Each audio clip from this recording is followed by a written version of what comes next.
ماشاءاللہ اسی ادارے سے ایک اور بڑے عالم فارغ ہیں، یہاں سے پڑھا انہوں نے تربیت حاصل حضرت مولانا سمیع اللہ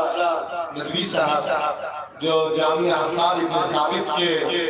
ذمہ دار ہیں، والی اور ناظم ہیں، ماشاءاللہ وہ یہاں تشریف رکھتے ہیں، ان سے میری گزارش ہے کہ آپ تشریف لائیں۔ السلام علیکم ورحمۃ اللہ وبرکاتہ۔ الحمد للہ وبہ نستعین، اما بعد اعوذ باللہ من الشیطان الرجیم، بسم اللہ الرحمن الرحیم۔ اقرأ باسم ربک الذی خلق، خلق الانسان من علق، صدق اللہ العظیم۔ بزرگان دین، یہی وہ پہلی وحی کی آیت ہے جس کا سلسلہ چلتا ہوا اللہ رب العالمین نے جسے غار حرا کے اندر اللہ کے نبی صلی اللہ علیہ وسلم کے قلب اطہر پر نازل فرمایا، اور یہ سینہ بسینہ چلتا ہوا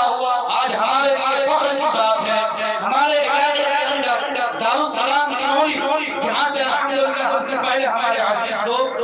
رسول اللہ صاحب اور مفتی حسن الرحمان صاحب علاقے میں بے شمار علماء کرام ایسے ہیں جو انہی مادر علم کے گود میں مل کر بڑھ کر اپنے مادر علم سے علم کی تشنگی کے پیاس کو بجھا کر آج اپنے علاقے میں کام کر رہے ہیں۔ میں خوش نصیب اپنے آپ کو سمجھ رہا ہوں کہ آج مجھے دارالسلام کے اسٹیج سے، مادر علم کے اسٹیج سے چند منٹ تاثر پیش کرنے کا موقع اور علاقہ کا معزز علماء کرام کے درمیان صرف تاثر پیش کرنے کے لیے میں اس خوش نصیبی کے موقع پر میں مادر علم دارالسلام سنوری کے لیے ہمیشہ دعا گو کہ اللہ رب العالمین اس کم کو ہمیشہ سرسبز آشاداب رہے، اور ان کے بانیان اور جو بھی ان پر تعاون کرتے ہیں تمام محبین مخلصین کو اللہ رب العالمین دونوں جہاں میں بہترین درجہ عطا فرمائے۔ ہمارے پرانے اساتذہ کرام جنہوں نے ابھی تک ادارے کے لیے اپنے سب کچھ لگا لیے اور نہ جانے 20 سال سے خدمت انجام دے رہے ہیں، ہم اپنے تمام اساتذہ کے لیے بھی دعا کرتے ہیں کہ اللہ رب العالمین انہیں دونوں جہاں میں بہترین بدلہ عطا فرمائے۔ اور میں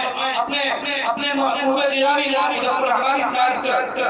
شکر گزار ہوں کہ انہوں نے تاثر پیش کرنے کے لیے مجھے موقع دیا۔ السلام علیکم ورحمۃ اللہ